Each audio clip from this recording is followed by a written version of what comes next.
മൈക്രോബയോളജിന്റെ first module സത്യം പറഞ്ഞാൽ questions രണ്ടോ മൂന്നെണ്ണം ഒക്കെ വരാറുള്ളൂ. അങ്ങനെ കുറെ എണ്ണം എടുത്ത് ചോദിക്കാറില്ല പോലും. ഇപ്പം അതേപോലെ ക്വസ്റ്റ്യൻസ് വളരെ ഡയറക്റ്റ് ആണ്. ഒന്നെങ്കിൽ മൈക്രോസ്കോപ്പിലാണെങ്കിൽ അതിന്റെ പ്രിൻസിപ്പിളോ അല്ലെങ്കിൽ ഏതെങ്കിലും പ്രത്യേക കുറച്ച് ഫീച്ചേഴ്സ് ഒക്കെയാണ് എടുത്താണ് ചോദിക്കുക. അപ്പൊ നമുക്ക് ജസ്റ്റ് അതിന്റെ ഒരു ഹിസ്റ്ററി പോലെ നോക്കാം.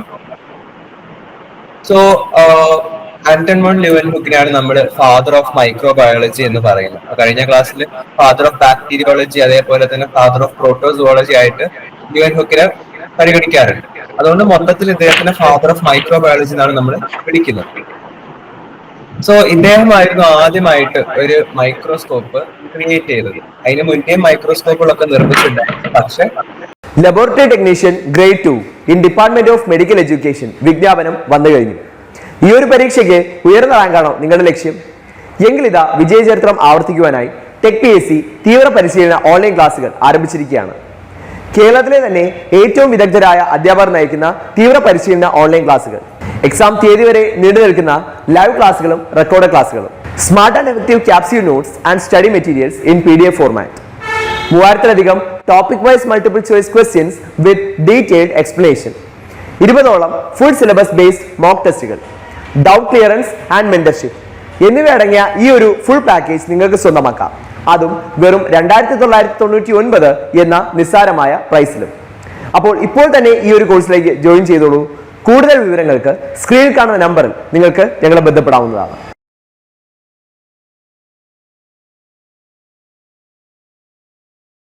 മൈക്രോബയോളജിക്ക് സ്പെസിഫിക് ആയിട്ട് ഒരു സയന്റിഫിക് രീതിയിൽ ഒരു മൈക്രോസ്കോപ്പ് നിർമ്മിച്ച ആദ്യത്തെ വ്യക്തി ലിവൻഹുക്ക് ആയിരുന്നു.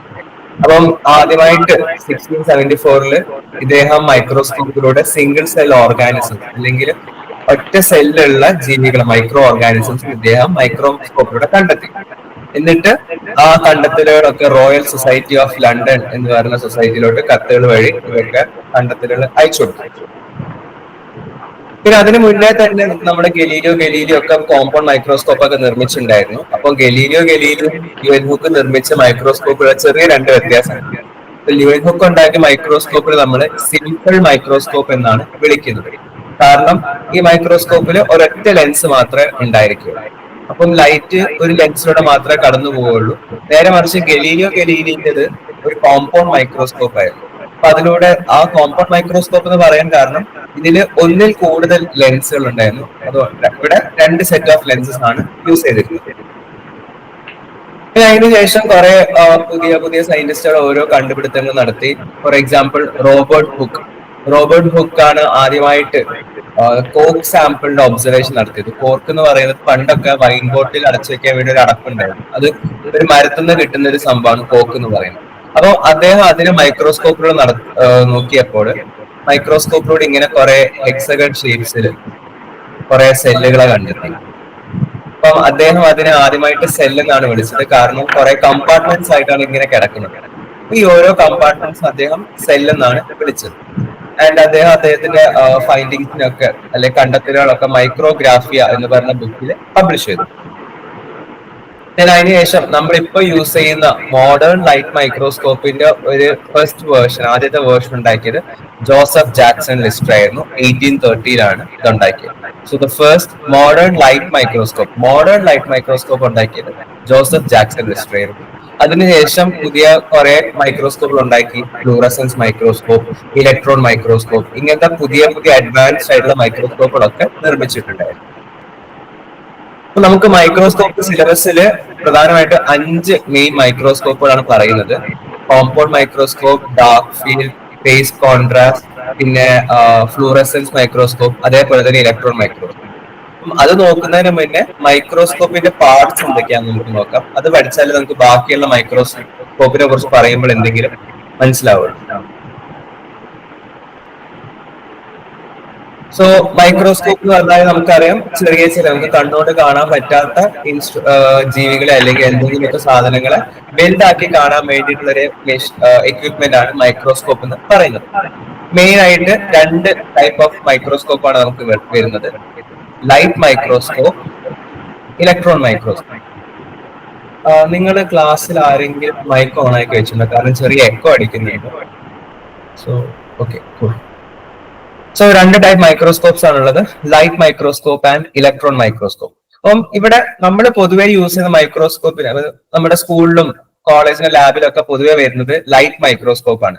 അതായത് ഇവിടെ നമ്മൾ മാഗ്നിഫൈ ചെയ്യാൻ വേണ്ടിയിട്ട് യൂസ് ചെയ്യുന്നത് വിസിബിൾ ലൈറ്റിനെയാണ്. നമ്മൾ വിസിബിൾ ലൈറ്റിനെയാണ് ലൈറ്റ് മൈക്രോസ്കോപ്പ് എന്ന് പറയുന്നത്. ഇലക്ട്രോൺ മൈക്രോസ്കോപ്പ് എന്ന് പറയുമ്പോൾ ഇവിടെ നമ്മൾ ലൈറ്റ് അല്ല യൂസ് ചെയ്യുന്നത്, പകരം ഇലക്ട്രോൺ വേവ്സിനെയാണ് യൂസ് ചെയ്യുന്നത് മാഗ്നിഫൈ ചെയ്യാൻ വേണ്ടിയിട്ട്. ഇലക്ട്രോൺ വേവ്സ് എന്ന് വെച്ചാൽ നമുക്കറിയാം ലൈറ്റ് എന്ന് പറയുന്നത് അതിൽ കുറെ ഫോട്ടോൺസ് എന്ന് പറഞ്ഞ ചെറിയ ചെറിയ പാർട്ടിക്കിൾസ് ഉണ്ട്. ലൈറ്റിൽ കുറെ ഫോട്ടോൺസ് ഉണ്ട്. ഈ ഫോട്ടോൺസ് ഇങ്ങനെ വേവ് പോലെ ഇങ്ങനെ സഞ്ചരിക്കും. അതാണ് ഒരു ലെൻസിലൂടെ കടന്നു പോയിട്ട് നമ്മളെ മാഗ്നിഫൈ ചെയ്യാൻ വേണ്ടി ഹെൽപ്പ് ചെയ്യുന്നത്. അതേപോലെ തന്നെ ഇലക്ട്രോൺസ് എന്ന് പറഞ്ഞ ആറ്റത്തിലുള്ള ഒരു നെഗറ്റീവ് ചാർജ് ആയിട്ടുള്ള പാർട്ടിക്കിൾ ആണ് ഇലക്ട്രോൺസ് എന്ന് പറയുന്നത്. ഈ ഇലക്ട്രോൺസും ഇതേപോലെ തന്നെ വേവ് ആയിട്ട് സഞ്ചരിക്കും. അപ്പം അത് വെച്ചിട്ട് നമുക്ക് മാഗ്നിഫൈ ചെയ്യാൻ വേണ്ടി പറ്റില്ല. So these are the different types of light microscope. Light മൈക്രോസ്കോപ്പിൽ മെയിൻ ആയിട്ട് 4 നമുക്ക് പഠിക്കാനുള്ളത്: bright field microscope, dark field microscope, phase contrast microscope and fluorescence microscope. പിന്നെ ഇലക്ട്രോൺ മൈക്രോസ്കോപ്പിൽ 2 വരുന്നുണ്ട്: transmission electron microscope and scanning electron microscope. So നമുക്ക് ആദ്യം parts of a compound microscope നോക്കാം. കോമ്പൗണ്ട് മൈക്രോസ്കോപ്പ് എന്ന് വെച്ചാൽ 2 അതിൽ കൂടുതലോ ലെൻസ് യൂസ് ചെയ്യുന്ന മൈക്രോസ്കോപ്പിനാണ് നമ്മൾ കോമ്പൗണ്ട് മൈക്രോസ്കോപ്പ് എന്ന് വിളിക്കുന്നത്. അപ്പൊ ഇവിടെ നമ്മൾ കോമ്പൗണ്ട് മൈക്രോസ്കോപ്പ് എന്ന് പറയുന്നത് പൊതുവെ നമ്മൾ യൂസ് ചെയ്യുന്ന ലൈറ്റ് മൈക്രോസ്കോപ്പ് ഉണ്ട്, നമുക്ക് ലാബിലൊക്കെ കാണുന്ന ആ ഒരു സാധാ മൈക്രോസ്കോപ്പിനാണ് നമ്മൾ കോമ്പൗണ്ട് മൈക്രോസ്കോപ്പ് എന്ന് പറയുന്നത്. അപ്പം കോമ്പൗണ്ട് മൈക്രോസ്കോപ്പിന്റെ പാർട്സിനെ നമുക്ക് 2 തരംതിരിക്കാൻ പറ്റും: mechanical parts and optical parts. So mechanical പാർട്സിൽ 3 ഭാഗങ്ങളാണ് വരുന്നത്: ഹെഡ്, ആം ആൻഡ് ബേസ്. ബാക്കി വരുന്ന നമ്മൾ സ്ലൈഡിൽ ഇനി വരുന്ന ഒക്കെ ഒപ്റ്റിക്കൽ പാർട്സ് ആയിരിക്കും. സോ ആദ്യം നമുക്ക് മെക്കാനിക്കൽ പാർട്സ് നോക്കാം. ഇതൊരു ടിപ്പിക്കൽ കോമ്പൗണ്ട് മൈക്രോസ്കോപ്പ് ആണ്. അപ്പൊ കോമ്പൗണ്ട് മൈക്രോസ്കോപ്പിലുള്ള മെക്കാനിക്കൽ പാർട്സുകളാണ് 3: head, arm and base. So head എന്ന് പറഞ്ഞാൽ മൈക്രോസ്കോപ്പിന്റെ ഈ മേലത്തെ ഒരു ഭാഗമാണ് ഹെഡ് എന്ന് പറയുന്നത്. ഇതിലാണ് നമ്മുടെ ഏറ്റവും മേലത്തെ ലെൻസ് ഫിറ്റ് ചെയ്ത് വെച്ചിരിക്കുന്നത്. It is the upper portion of the microscope. ഇവിടെയാണ് ഏറ്റവും മേലത്തെ ഒപ്റ്റിക്കൽ പാർട്സ്. ഇവിടെ വെച്ചിട്ടാണ് നമ്മൾ നോക്കുക, ഒപ്റ്റിക്കൽ നോസ് പീസ് എന്നൊക്കെ പറയും. സോ അതൊക്കെ ഫിറ്റ് ചെയ്തിരിക്കുന്നത് ഹെഡിലാണ്. പിന്നെ ഉള്ളത് ആം. ഈ ഒരു സി ഷേപ്പ് ബാക്കിൽ നമ്മൾ മൈക്രോസ്കോപ്പ് പിടിക്കാൻ വേണ്ടി യൂസ് ചെയ്യുന്ന ആ ഒരു ഭാഗത്ത് നമ്മൾ ആം എന്ന് പറയുന്നത്. So arm connects head and base. താഴത്തെ ഭാഗമാണ് ബേസ് എന്ന് പറയുന്നത്, ഏറ്റവും വലിയ ഭാഗമാണ് ബേസ് എന്ന് പറയുന്നത്. അപ്പൊ നമ്മുടെ മൈക്രോസ്കോപ്പിൽ മൊത്തം സപ്പോർട്ട് ചെയ്ത് നിർത്തുന്ന ഭാഗമാണ് ബേസ് എന്ന് പറയുന്നത്. ഇത് 3 mechanical: head, arm and base. Arm connect ചെയ്യുന്നത് ഹെഡിനെയും ബേസിനെയും കണക്ട് ചെയ്യും. അത്രേ ഉള്ളൂ. ഇനി വരുന്നതൊക്കെ ഒരു കോമ്പൗണ്ട് മൈക്രോസ്കോപ്പിന്റെ ഒപ്റ്റിക്കൽ പാർട്സ് ആണ്. അപ്പം അതിനാദ്യത്തിലാണ് ഐ പീസ്. സോ ഇതാണ് നമ്മുടെ ഐ പീസ്. ഇതിലൂടെയാണ് നമ്മൾ മൈക്രോസ്കോപ്പിൽ ഉള്ള അതിൽ വെച്ച സ്പെസിമെനെ നമ്മൾ ഒബ്സർവ് ചെയ്യുന്നത്. അപ്പം ചില മൈക്രോസ്കോപ്പിൽ 2 ഐ പീസ് ഉണ്ടായിരിക്കും, ചിലതിൽ 1 മാത്രമേ ഉണ്ടാവുള്ളൂ. ഓക്യുലാർ ലെൻസ് എന്നും വിളിക്കാറുണ്ട്, ഓക്യുലാർ ലെൻസ് അഥവാ ഐ പീസ്. അപ്പൊ ഇതിലൂടെയാണ് നമ്മൾ മൈക്രോസ്കോപ്പിനെ നോക്കുന്നത്, മൈക്രോസ്കോപ്പിനുള്ളിൽ കൂടെ നോക്കുന്നത് ഈ ലെൻസ് വഴിയാണ്. ഐ പീസ് അല്ലെങ്കിൽ ഓക്യുലാർ ലെൻസ് ഫിറ്റ് ചെയ്ത് വെച്ചിരിക്കുന്ന ഈ ട്യൂബിനെയാണ് നമ്മൾ ഐ ട്യൂബ് എന്ന് പറയുന്നത്. So eye tube holds the eyepiece above the objective lens. മൈക്രോസ്കോപ്പില് ഒപ്റ്റിക്കൽ പാർട്ടിലേക്ക് വരുന്ന ഏറ്റവും മേലത്തെ ലെൻസ് ആണ് ഐ പീസ് അല്ലെങ്കിൽ ഓക്യുലാർ ലെൻസ്. രണ്ടാമത്തെ ലെൻസ് ആണ് ഒബ്ജക്റ്റീവ് ലെൻസ്. ഈ ഒരു 4 ഇവിടെ 4 ഒബ്ജക്റ്റീവ് ലെൻസ് ഉണ്ട്. ഇതിനാണ് നമ്മൾ ഒബ്ജക്റ്റീവ് ലെൻസ് എന്ന് പറയുന്നത്. മൈക്രോസ്കോപ്പിന്റെ മെയിൻ ഒപ്റ്റിക്കൽ ലെൻസ് ആണ് ഒബ്ജക്റ്റീവ് ലെൻസ്. അപ്പൊ ഇവിടെ 4 ഉണ്ട്. ഓരോ ഒബ്ജക്റ്റീവ് ലെൻസിനും ഓരോ മാഗ്നിഫിക്കേഷൻ ആണ്. അപ്പം അതിൽ 4x ഉണ്ടാവും, 40x ഉണ്ടാവും, 4x, 10x, പിന്നെ 40x, പിന്നെ 100x. ഇങ്ങനെ പൊതുവെ 4 ഒബ്ജക്റ്റീവ് ലെൻസ് ആണ് വരിക. 4x എന്ന് പറയുമ്പോൾ നമ്മുടെ ഇവിടുത്തെ സ്പെസിമെന് 4 ടൈംസ് മാഗ്നിഫൈ ചെയ്യും. 10x എന്ന് പറയുമ്പോൾ 10 ടൈംസ് മാഗ്നിഫൈ ചെയ്യും. അങ്ങനെ. അടുത്തത് നോസ് പീസ്. നോസ് പീസ് എന്ന് പറയുന്ന ഈ ഒരു സർക്കിൾ ആയിട്ടുള്ള ഒരു ഡിസ്ക് ആണ്. ഈ ഒരു ഡിസ്കിലാണ് ശരിക്കും നമ്മുടെ ഒബ്ജക്റ്റീവ് ലെൻസിനെ ഫിക്സ് ചെയ്ത് വെച്ചിരിക്കുക. ഒരു ഡിസ്ക് ഉണ്ടാവും, അതിൽ 4 ഒബ്ജക്റ്റീവ് ലെൻസ് ഉണ്ടാവും. നമുക്ക് അതിനെ കറക്കിയിട്ട് ഏത് ഒബ്ജക്റ്റീവ് ലെൻസ് ആണ് വേണ്ടത് അത് നമുക്ക് സെലക്ട് ചെയ്യാൻ പറ്റും. പിന്നെ മൈക്രോസ്കോപ്പിന്റെ ആമില് 2 സൈഡിലായിട്ട് 2 നോബ് ഉണ്ടാവും. അതിനാണ് നമ്മൾ അഡ്ജസ്റ്റ്മെന്റ് നോബ് എന്ന് പറയുന്നത്, ഈ വലുതും ഈ ചെറുതും. സോ വലിയ നോബിനെ നമ്മൾ കോഴ്സ് അഡ്ജസ്റ്റ്മെന്റ് എന്ന് പറയും, ചെറുതിന് നമ്മൾ ഫൈൻ അഡ്ജസ്റ്റ്മെന്റ് എന്ന് പറയും. ഇത് വെച്ചിട്ടാണ് നമ്മൾ ലെൻസിനെ ഫോക്കസ് ചെയ്യുന്നത്. മൈക്രോസ്കോപ്പ് നമുക്കിങ്ങനെ നമ്മൾ ഉൾപ്പെടെ നോക്കുമ്പോൾ നമ്മുടെ സ്പെസിമെന്റിനെ വൃത്തിക്ക് കാണാൻ വേണ്ടിയിട്ട് ഫോക്കസ് ചെയ്യുന്നത് ഈ 2 അഡ്ജസ്റ്റ്മെന്റ് നോബ്സ് വെച്ചിട്ടാണ്. പിന്നെ ഉള്ളതാണ് കണ്ടൻസർ. ഇപ്പൊ മൂന്നാമത്തെ ലെൻസ് ആണ് കണ്ടൻസർ. ഇപ്പൊ നമുക്ക് കോമ്പൗണ്ട് മൈക്രോസ്കോപ്പിൽ ആദ്യത്തെ ലെൻസ് ഓക്യുലാർ ലെൻസ്, രണ്ടാമത്തെ മെയിൻ ലെൻസ് ആണ് ഒബ്ജക്റ്റീവ് ലെൻസ്, പിന്നെ മൂന്നാമത്തെ വരുന്ന ലെൻസ് ആണ് കണ്ടൻസർ ലെൻസ്. കണ്ടൻസർ സ്റ്റേജിന്റെ ഇവിടെയാണ് ഉണ്ടാവുക. ഇവിടെ ചെറിയ ലെൻസ് ഉണ്ടായിരിക്കും. ഇത് നമ്മൾ മൈക്രോസ്കോപ്പിന് താഴെ നിന്ന് വരുന്ന ലൈറ്റ് സോഴ്സ് വരുന്ന ലൈറ്റ് ഫോക്കസ് ചെയ്യും, കണ്ടൻസ് ചെയ്തിട്ട് ഇവിടേക്ക് എത്തിക്കും. ഇവിടെയാണ് നമ്മൾ സ്പെസിമെൻ വെച്ചിട്ടുണ്ടാവുക. ദെൻ സ്റ്റേജ് എന്ന് പറയുമ്പോൾ ഈ ഒരു സ്ക്വയർ ഷേപ്പ് ആയിട്ടുള്ള ഭാഗത്ത് നമ്മൾ സ്റ്റേജ് എന്ന് പറയുന്നത്. ഇവിടെയാണ് നമ്മുടെ ഗ്ലാസ് സ്ലൈഡ് ഒക്കെ വെക്കുന്നുണ്ടാവുക. പിന്നെ നമ്മുടെ ഗ്ലാസ് സ്ലൈഡിനെ ഫിക്സ് ചെയ്ത് നിർത്താൻ വേണ്ടിയിട്ട് 2 സ്റ്റേജ് ക്ലിപ്സ് ഒക്കെ ഉണ്ടായിരിക്കും. അതേപോലെ തന്നെ ഒരു മെക്കാനിക്കൽ സ്റ്റേജ് ചിലപ്പോൾ ഉണ്ടാവും. മെക്കാനിക്കൽ സ്റ്റേജ് നമുക്ക് സ്ലൈഡിനെ അങ്ങോട്ടും ഇങ്ങോട്ടും ഒക്കെ നീക്കി കളിക്കാൻ പറ്റും, ലെഫ്റ്റ് റൈറ്റ് ഒക്കെ നീക്കാൻ പറ്റും. ലെൻസിന്റെ അടിയിലോട്ട് തന്നെ വെച്ച് പ്രോപ്പർ ആയിട്ട് വെക്കാനൊക്കെ ഹെൽപ്പ് ചെയ്യും. പിന്നെ ഉള്ളതാണ് ഡയഫ്രം ഓർ ഐറിസ്. അതായത് കണ്ടൻസറിലൂടെ വരുന്ന ലൈറ്റ് എത്രത്തോളം വേണമെന്ന് നമുക്ക് നിയന്ത്രിക്കാൻ പറ്റുന്ന ഒരു സെറ്റപ്പാണ് ഡയഫ്രം ഓർ ഐറിസ്. അപ്പൊ ഡയഫ്രം ഓപ്പൺ ചെയ്താലും നല്ലോണം ഓപ്പൺ ചെയ്താൽ കണ്ടൻസർ ലെൻസിലൂടെ കുറെ ലൈറ്റ് മേലോട്ട് വരും, ക്ലോസ് ചെയ്താൽ കുറച്ച് ലൈറ്റേ വരുള്ളൂ. പിന്നെ ഉള്ളതാണ് ഇല്ലൂമിനേറ്റർ അല്ലെങ്കിൽ ലൈറ്റ് സോഴ്സ്. ഇതൊരു ഇലക്ട്രിക്കൽ കോമ്പൗണ്ട് മൈക്രോസ്കോപ്പ് ആണ്. അപ്പൊ ഇവിടെ ഒരു ബൾബ് ഉണ്ടായിരിക്കും. ഈ ബൾബിനാണ് നമ്മൾ ലൈറ്റ് സോഴ്സ് എന്ന് പറയുന്നത്. ദെൻ അപ്പേർച്ചർ എന്ന് പറയുന്നത് സ്റ്റേജിൽ ഒരു ചെറിയൊരു ഹോൾ ഉണ്ടായിരിക്കും, ഒരു സർക്കിൾ ഹോൾ ഉണ്ടായിരിക്കും. ഇതിലൂടെയാണ് ലൈറ്റ് മേലോട്ട് വരിക. അതൊന്നും വലിയ ഇമ്പോർട്ടന്റ് അല്ല. നമുക്ക് ആദ്യം നോക്കി വെക്കേണ്ടത് 3 ലെൻസുകൾ ഉണ്ട്: ഐ പീസ്, ഒബ്ജക്റ്റീവ് ലെൻസ്, പിന്നെ ആ ഡയഫ്രം, പിന്നെ അഡ്ജസ്റ്റ്മെന്റ്, കോഴ്സ് അഡ്ജസ്റ്റ്മെന്റും ഫൈൻ അഡ്ജസ്റ്റ്മെന്റും. അത്രയൊക്കെ നോക്കി വെച്ചാൽ മതി. അപ്പം ആദ്യത്തെ ടൈപ്പ് ഓഫ് മൈക്രോസ്കോപ്പ് ആണ് ബ്രൈറ്റ് ഫീൽഡ് മൈക്രോസ്കോപ്പ്. നമ്മൾ നേരത്തെ ഇത്രയും നേരം പറഞ്ഞുകൊണ്ടിരുന്ന ഒരു കോമ്പൗണ്ട് മൈക്രോസ്കോപ്പ് എന്ന് പറഞ്ഞ സത്യം പറഞ്ഞാൽ ബ്രൈറ്റ് ഫീൽഡ് മൈക്രോസ്കോപ്പിനെ കുറിച്ചാണ് ഡിസ്കസ് ചെയ്തത്. സോ ഇതാണ് നമ്മൾ ഏറ്റവും കോമൺ ആയിട്ട് യൂസ് ചെയ്യുന്ന മൈക്രോസ്കോപ്പ്. 2 അതിൽ കൂടുതൽ ലെൻസ് ഉള്ള ടൈപ്പ് ഓഫ് മൈക്രോസ്കോപ്പ് ആണ് ബ്രൈറ്റ് ഫീൽഡ് മൈക്രോസ്കോപ്പ്. അപ്പം ബ്രൈറ്റ് ഫീൽഡ് മൈക്രോസ്കോപ്പ് എന്ന് പേര് വരാൻ കാരണം എന്താ വെച്ചാല് ഇവിടെ നമ്മള് മാഗ്നിഫിക്കേഷൻ നടത്തുമ്പോൾ അല്ലെങ്കിൽ മൈക്രോസ്കോപ്പിൽ നോക്കുമ്പോൾ ചുറ്റും ഒരു ബ്രൈറ്റ് ബാക്ക്ഗ്രൗണ്ട് ആയിരിക്കും. അതിൽ നമുക്ക് ഇമേജ് കാണുന്നത് ഡാർക്ക് ആയിട്ടായിരിക്കും. ബ്രൈറ്റ് ഫീൽഡ് മൊത്തം ബ്രൈറ്റ് ആയിരിക്കും. ഒരു ബ്രൈറ്റ് ഫീൽഡിൽ നമുക്ക് ഡാർക്ക് ആയിട്ട് നമ്മുടെ സ്പെസിമെനെ അല്ലെങ്കിൽ നമുക്ക് നമ്മുടെ ഇമേജിനെ കാണാൻ പറ്റും. ഇത് കണ്ടോ, ഇതൊരു ബ്രൈറ്റ് ഫീൽഡ് മൈക്രോസ്കോപ്പ് ആണ്. മൈക്രോസ്കോപ്പിൽ കാണുന്ന ഇമേജ് ആണ്. ചുറ്റും ബ്രൈറ്റ് ബാക്ക്ഗ്രൗണ്ട് ആയിരിക്കും. നമ്മുടെ സ്പെസിമെൻ നല്ല ഡാർക്ക് ആയിട്ടായിരിക്കും കാണുന്നുണ്ടാവും. നമ്മൾ പിന്നെ പഠിക്കാൻ പോകുന്നത് dark field microscope. Dark field നേരെ ഓപ്പോസിറ്റ് ആണ്. ബാക്ക്ഗ്രൗണ്ട് അല്ലെങ്കിൽ ചുറ്റും ഫുള്ള് ഡാർക്ക് ആയിരിക്കും. അതിൽ ഒരു ഇമേജ് ബ്രൈറ്റ് ആയിട്ട് ഇമേജ് ആണ് നമുക്ക് കാണാൻ പറ്റുക.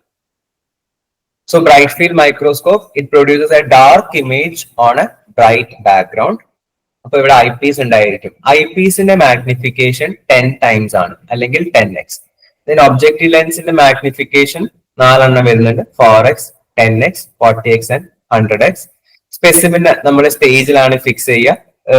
ഗ്ലാസ് സ്ലൈഡിൽ ഇങ്ങനെ വെക്കും. എന്നിട്ട് മെക്കാനിക് സ്റ്റേജ് ക്ലിപ്സ് ഒക്കെ വെച്ചിട്ട് നമുക്ക് പിടിച്ചു നിർത്താൻ പറ്റും. അതിനുശേഷം ഫോക്കസ് ചെയ്യും. ലൈറ്റിന് വേണ്ടിയിട്ട് ലൈറ്റ് സോഴ്സ് ഉണ്ടായിരിക്കും. കണ്ടൻസർ ലെൻസ് ലൈറ്റിനെ ഫോക്കസ് ചെയ്യും. പിന്നെ അങ്ങനെ നേരത്തെ പറഞ്ഞ സാധനം തന്നെയാണ് ഇവിടെ വരുന്നത്. അപ്പം ലൈറ്റ് ലെൻസിലൂടെയൊക്കെ കടന്നു ചെന്ന് നമുക്ക് നമ്മുടെ സ്പെസിമെൻ സ്ലൈഡിൽ ഒരു ചെറിയൊരു തിന്നായിട്ടൊരു സ്പെസിമെൻ വെച്ചിട്ടുണ്ടാവും. ഈ സ്പെസിമെനിലൂടെ നമ്മുടെ താഴെ നിന്ന് ലൈറ്റ് ഇങ്ങനെ പാസ് ചെയ്ത് അവസാനം ലെൻസ് ഒക്കെ മാഗ്നിഫൈ ചെയ്തിട്ട് നമുക്ക് കിട്ടുക. അപ്പോൾ ഒരു കോമ്പൗണ്ട് മൈക്രോസ്കോപ്പ് അല്ലെങ്കിൽ ഇപ്പൊ നമ്മൾ പറഞ്ഞിട്ടുണ്ടെങ്കിൽ ലൈറ്റ് മൈക്രോസ്കോപ്പില് നമ്മൾ ഒരു സ്പെസിമെനെ വെച്ചാൽ അല്ലെങ്കിൽ ഗ്ലാസ് സ്ലൈഡിലൂടെ നമുക്ക് നോക്കുമ്പോൾ വെറുതെ ഒരെണ്ണം വെച്ചാൽ നമുക്ക് കാണാൻ പറ്റില്ല. അത്രയും തിന്നായിട്ടുള്ള ഒരു സാധനമാണ്. അപ്പം നമ്മൾ മൈക്രോസ്കോപ്പിനുള്ളിൽ കൂടെ നോക്കുമ്പോൾ എല്ലാം ഒരു വെള്ള കളറിലായിരിക്കും കാണുന്നത്. അപ്പൊ നമ്മൾ ആ സ്പെസിമെനെ വൃത്തിക്ക് കാണണമെങ്കിൽ നമ്മൾ അതിനെ സ്റ്റെയിൻ ചെയ്യണം. സ്റ്റെയിൻ എന്ന് പറയുന്നത് ഒരു കെമിക്കലാണ്. അപ്പോൾ ഈ സ്റ്റെയിൻ ഒഴിക്കുമ്പോഴാണ് സത്യം പറഞ്ഞാൽ നമുക്ക് ആ സ്ലൈഡിലുള്ള സാധനം കാണാൻ പറ്റുന്നത്. അപ്പൊ ഇങ്ങനെ സ്റ്റെയിനിങ്ങിന് ഹെൽപ്പ് ചെയ്യുന്നത് സ്റ്റെയിനിലുള്ള ക്രോമോഫോർസ് എന്ന് പറഞ്ഞ കെമിക്കൽസ് ആണ്. സോ ക്രോമോഫോർസ് എന്ന് വെച്ചാൽ ദീസ് ആർ സർട്ടൻ പിഗ്മെന്റ്. സ്റ്റെയിനിൽ കാണുന്ന ചില പിഗ്മെന്റുകളാണ് ക്രോമോഫോർസ് എന്ന് പറയുന്നത്. അപ്പൊ ഈ ക്രോമോഫോർസ് എന്ത് ചെയ്യും? ലൈറ്റിനെ അബ്സോർബ് ചെയ്യും. അപ്പൊ നമ്മുടെ ഗ്ലാസ് സ്ലൈഡിൽ ഒരു സ്പെസിമെൻ ഉണ്ടാവും. സെക്ഷൻ ഉണ്ടാവും. അതിൽ നമ്മൾ സ്റ്റെയിൻ ഒഴിക്കും. ഈ സ്റ്റെയിന് ലൈറ്റ് വരുമ്പോൾ ലൈറ്റിനെ അബ്സോർബ് ചെയ്യും. എന്നിട്ട് ഓരോ കളർ പിങ്ക്, ബ്ലൂ, ഗ്രീൻ അങ്ങനത്തെ ഏതെങ്കിലും കളറിലൊക്കെ നമുക്ക് ലൈറ്റ് റിഫ്ലക്ട് ചെയ്യും. സോ അങ്ങനെയാണ് നമ്മുടെ സെക്ഷൻ അല്ലെങ്കിൽ നമ്മുടെ ഇമേജിനെ കാണാൻ പറ്റുന്നത്. അപ്പം കോമ്പൗണ്ട് മൈക്രോസ്കോപ്പിന്റെ മാക്സിമം മാഗ്നിഫിക്കേഷൻ എന്ന് പറയുന്നത് നോർമൽ ആയിട്ട് വരുമ്പം 40x ആണ്. കാരണം ഒബ്ജക്റ്റീവ് ലെൻസിന്റെ മാഗ്നിഫിക്കേഷൻ 40x പിന്നെ ഐ പീസിന്റെ മാഗ്നിഫിക്കേഷൻ 10x ഒക്കെ കൂടെ ടോട്ടൽ ആയിട്ട് 400 ടൈംസ് ആണ് മാഗ്നിഫിക്കേഷൻ വരുന്നത്. പിന്നെ നമുക്ക് വേറെ ഒരു ലെൻസ് ഉണ്ട്, ഒബ്ജക്റ്റീവ് ലെൻസ് 100x. പക്ഷെ 100xന്റെ ലെൻസ് വെറുതെ വെച്ചാൽ നമുക്ക് വൃത്തിക്ക് ഇമേജ് കിട്ടൂല. അപ്പം 100xന്റെ ലെൻസ് യൂസ് ചെയ്യുമ്പോൾ നമ്മൾ കുറച്ചും കൂടെ വൃത്തിക്ക് ഹൈ റെസൊല്യൂഷനിൽ ഇമേജ് കിട്ടാൻ വേണ്ടിയിട്ട് ഉപയോഗിക്കുന്ന ഒരു ടെക്നിക്കാണ് ഓയിൽ ഇമേർഷൻ. സോ പൊതുവെ 100x എന്ന് പറഞ്ഞ ഒബ്ജക്റ്റീവ് ലെൻസ് നമ്മൾ വെക്കുമ്പോൾ നമ്മൾ ആ സ്ലൈഡിന്റെ ഏറ്റവും അടുത്തായിട്ടാണ് വെക്കുക. ചെറിയൊരു ഡിസ്റ്റൻസ് ഉണ്ടാവുള്ളൂ നമ്മുടെ ലെൻസും സ്ലൈഡും തമ്മിൽ. അപ്പൊ ഇവിടെ ഇതിനിടയിൽ ലെൻസും സ്ലൈഡിന്റെ ഇടയിൽ ചെറിയൊരു ഗ്യാപ്പിൽ എയർ ഉണ്ടായിരിക്കും. സോ സംഭവിക്കുക എന്താ വെച്ചാല് ലൈറ്റ് സോഴ്സിന്ന് ലൈറ്റ് ഇങ്ങനെ വരും. പക്ഷെ ഗ്ലാസ് ലൈറ്റിന് മേലെ എത്തി ലെൻസിന് അവിടെ എത്തുമ്പോഴേക്കും ഇവിടെ എയർ ഉള്ളതുകൊണ്ട് ലൈറ്റ് ബെൻഡ് ചെയ്യും. ലെൻസിനുള്ളിൽ കൂടെ ലൈറ്റ് അധികം കയറി ചെല്ലില്ല. ലൈറ്റുകളൊക്കെ ബെൻഡ് ചെയ്ത് പുറത്തോട്ട് പോകും. അപ്പൊ നമുക്ക് മേലക്കൂടെ നോക്കുമ്പോൾ നമുക്ക് വൃത്തിക്ക് ഇമേജ് കാണാൻ പറ്റില്ല. സോ ഇവിടെ നമ്മൾ ഇത് സോൾവ് ചെയ്യാൻ വേണ്ടി യൂസ് ചെയ്യുന്ന ടെക്നിക്കാണ് ഓയിൽ ഇമേർഷൻ. അപ്പൊ നമ്മൾ ഇവിടെ എന്താ ചെയ്യുക, ഈ ലെൻസിന്റെയും സ്ലൈഡിന്റെ ഇടയിൽ നമ്മൾ ഒരു ഡ്രോപ്പ് ഓയിൽ ആഡ് ചെയ്യും. അപ്പൊ ഓയിൽ ആഡ് ചെയ്യുമ്പം ഇവിടുത്തെ ഗ്യാപ്പ് അങ്ങോട്ട് ഫിൽ ആവും, എയർ വരൂല. സോ എന്ത് ചെയ്യും, ലൈറ്റ് ബെൻഡ് ചെയ്യാണ്ട് ലെൻസിനുള്ളിൽ കൂടെ തന്നെ പോകും. ലെൻസ് എന്നിട്ട് മാഗ്നിഫൈ ചെയ്തിട്ട് നമുക്ക് ഇമേജ് പ്രൊഡ്യൂസ് ചെയ്യും. സോ ഓയിൽ ഇമേർഷൻ വഴി നമുക്ക് കിട്ടുന്ന മാഗ്നിഫിക്കേഷൻ എന്ന് പറയുന്നത് 1000 ടൈംസ് ആണ്. 1000x മാഗ്നിഫിക്കേഷൻ ആണ് നമുക്ക് ഇവിടെ കിട്ടുന്നത്. 1000 എന്ന് പറയുന്നത് ഒബ്ജക്റ്റീവ് ലെൻസിന്റെ മാഗ്നിഫിക്കേഷൻ 100xും അതേപോലെ ഐ പീസിന്റെ മാഗ്നിഫിക്കേഷൻ 10x. ഇങ്ങനെ ടോട്ടൽ 1000 ടൈംസ് മാഗ്നിഫിക്കേഷൻ ആണ് നമുക്ക് ഓയിൽ ഇമേർഷൻ വഴി കിട്ടുന്നത്. സോ ഇത്രയും പറഞ്ഞതിൽ എന്തെങ്കിലും ഡൗട്ട്സ് ഉണ്ടോ? Microscope, compound microscope, bright field microscope, ഇത്രയാണ് നമ്മൾ പറഞ്ഞത്. ഓക്കെ, സോ ഇത് ഒരു ബ്രൈറ്റ് ഫീൽഡ് മൈക്രോസ്കോപ്പിൽ ഉള്ള കൂടെ ഒബ്സർവ് ചെയ്യുന്ന ഒരു ഇമേജ് ആണ്. ഇത് നോക്കണ്ട, ഇത് ഇവിടെ മാത്രം, ഇത്രയും മാത്രം നമ്മൾ ലെൻസിനുള്ളിൽ കൂടെ നോക്കുന്നുള്ളൂ. അപ്പൊ ഇവിടെ ബാക്ക്ഗ്രൗണ്ട് കുറച്ച് ബ്രൈറ്റ് ആണ്, ഒരു ലൈറ്റ് ക്രീം കളറിലാണ് കാണുന്നത്. അതിന്റെ ഉള്ളിലത്തെ ഇമേജ് ഭയങ്കര ഡാർക്ക് ആണ്. ഇവിടെ സ്റ്റെയിൻ വെച്ചിട്ടാണ് നമുക്ക് ഇത്രയും ബ്രൈറ്റ് ആയിട്ട് ഇമേജസ് കാണാൻ പറ്റും. Laboratory technician grade 2 in department of medical education വിജ്ഞാപനം വന്നു കഴിഞ്ഞു. ഈ ഒരു പരീക്ഷയ്ക്ക് ഉയർന്ന റാങ്കാണോ നിങ്ങളുടെ ലക്ഷ്യം? എങ്കിൽ ഇതാ വിജയചരിത്രം ആവർത്തിക്കുവാനായി ടെക് PSC തീവ്ര പരിശീലന ഓൺലൈൻ ക്ലാസുകൾ ആരംഭിച്ചിരിക്കുകയാണ്. കേരളത്തിലെ തന്നെ ഏറ്റവും വിദഗ്ധരായ അധ്യാപകർ നയിക്കുന്ന തീവ്ര പരിശീലന ഓൺലൈൻ ക്ലാസുകൾ, എക്സാം തീയതി വരെ നീണ്ടു നിൽക്കുന്ന ലൈവ് ക്ലാസുകളും റെക്കോർഡ് ക്ലാസുകളും, smart and effective capsule notes and study materials in PDF format, 3000-ലധികം topic wise multiple choice questions with detailed explanation, 20ഓളം ഫുൾ സിലബസ് ബേസ്ഡ് മോക്ക് ടെസ്റ്റുകൾ, ഡൗട്ട് ക്ലിയറൻസ് ആൻഡ് മെന്റർഷിപ്പ് എന്നിവ അടങ്ങിയ ഈ ഒരു ഫുൾ പാക്കേജ് നിങ്ങൾക്ക് സ്വന്തമാക്കാം. അതും വെറും 2999 എന്ന നിസ്സാരമായ പ്രൈസിലും. അപ്പോൾ ഇപ്പോൾ തന്നെ ഈ ഒരു കോഴ്സിലേക്ക് ജോയിൻ ചെയ്തോളൂ. കൂടുതൽ വിവരങ്ങൾക്ക് സ്ക്രീനിൽ കാണുന്ന നമ്പറിൽ നിങ്ങൾക്ക് ഞങ്ങളെ ബന്ധപ്പെടാവുന്നതാണ്.